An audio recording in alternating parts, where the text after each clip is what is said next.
You gotta keep faster. ASPCA here to pick up the remains of So packed. Rattling cages But this is all chickens in here. and endless barking echo throughout the facility. Crates piled high from the floor to the ceiling. There's no vacancy at the animal care centers of New York City, which is now left in crisis mode due to an alarming record of animal surrenders. We toured the East Harlem location just before the daily rush. Last episode, we met Kevin and Matt. Heard their stories during the onset of the coronavirus infection, but where do they stand today as long COVID patients? Let's take a look. What if we could predict the future? What if we could predict future pandemics and outbreaks? COVID today, perhaps polio tomorrow, something novel next year. Scientists say we can. The answer is right here, in our sewers. Did you feel that at some point you were almost destined for this, or it just came as a complete surprise? Achieving the Presidential Medal of Freedom, I don't know if that's on anybody's wish list. Navigating the new normal workforce is a challenge, especially for those who understand their setbacks, left wondering, when will the next start date begin? One group of lawmakers and advocates spoke exclusively to NBC New York before announcing a potentially historic new bill that could ensure those grieving orphans are not left behind in New York State. Queens resident Chris Kotcher is the founder I'm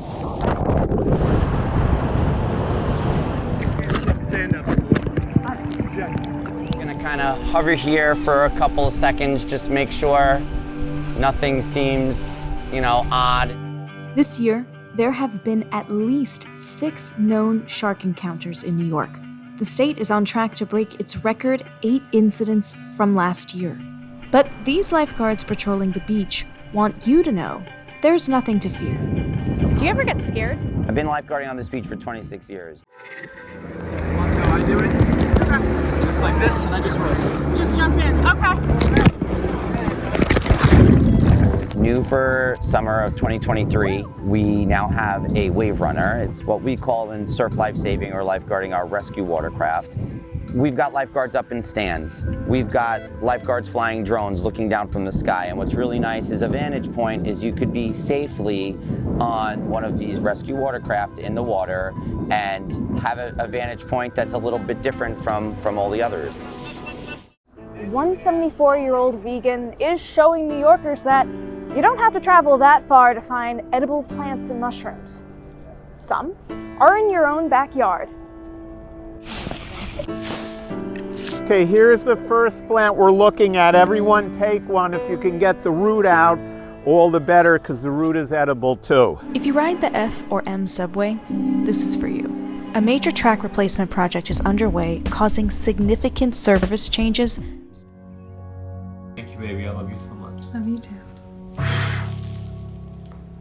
I think it was like a pool party or something, and my friend's dad complimented his shirt. He took it off and gave it to him and would just took off his own shirt and gave it to him. Yes. Climate change. It's defined as the long-term shifts in weather and temperature patterns, which can be natural, but human activity has been the leading factor.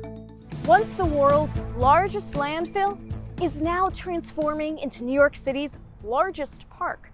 With over 2,000 acres, 3 times the size of Central Park, it's a prime example of what is possible when we come together to reclaim sustainable land. There you have it, a few of our favorite designs from over the years. But keep watching and head to NBCNewYork.com for more Met Gala. For NBC New York, I'm Linda Gaudino. Back to you.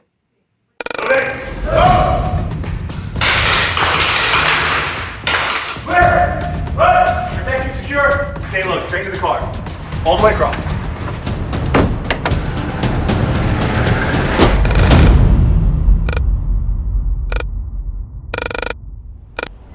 Every year, the UN General Assembly welcomes almost 200 member states and international leaders to weigh in on everything from the climate crisis to ongoing wars. But what about the people ensuring the safety of diplomats and New Yorkers during this high-profile event? meet some of the best in dignitary protection. We follow Diplomatic Security Service special agents preparing for their largest annual event. A look behind the curtain at their tactical training and touring the Hidden Operations Center. Here's the secret life of a DSS agent. For me, it's been like walking through history. Doing it again. The Diplomatic Security Service is the State Department's law enforcement and security wing within the State Department. We operate internationally and domestically. Internationally, we're responsible for all diplomatic facilities that are located abroad. Domestically, our law enforcement issues based on protecting our travel documents, protect visiting foreign dignitaries. About 700 DSS staff, including 400 agents, security engineers, and tech experts, travel to New York City in preparation for the General Assembly. The DSS partners with the U.S. Marshals Service, the Bureau of Alcohol, Tobacco, Firearms, and Explosives, and the NYPD, which brings us to our first stop, at the Police Training Center in the Bronx. Explain where we are right now. So this is a federally funded facility that NYPD allows outside agencies to use. So everything from government, military, state, local police come here and do training. And for the UN General Assembly, it's such a big event. Hundreds of people come in for this. Talk to me about some of the preparations that you have beforehand to get to the day of and make sure everyone's safe. So there's a lot of planning that goes on in the weeks and months going up to the UN General Assembly. This week our team is focused on some of the tactical training that we do. Today we are doing reactions to different attacks and what we call TCCC, Tactical Combat Casualty Care. So we're working on medical reactions, how to prevent a motorcade from being attacked, what to do if something like that happens. Right now we're working on a walking move protection formation. So we have a diamond formation that they're doing right now. And they're basically walking down the street and they're going to do a react to contact situation. So once you hear a contact, the agents are going to react to it, and then they're going to make the necessary steps to get the protectee off the X.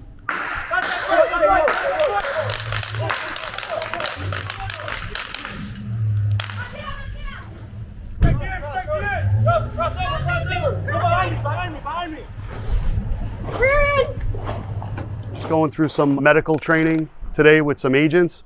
One of the most vital things that the agents need to understand is how to control bleeding in an austere setting. Tourniquets are going to be the first line of defense for anybody that's bleeding from an arm or a leg injury. Some of the things that we try to approach are keeping the blood inside the body for as long as possible. All right, so when I say go, I want you to put it to your non-dominant arm. Ready, set, go.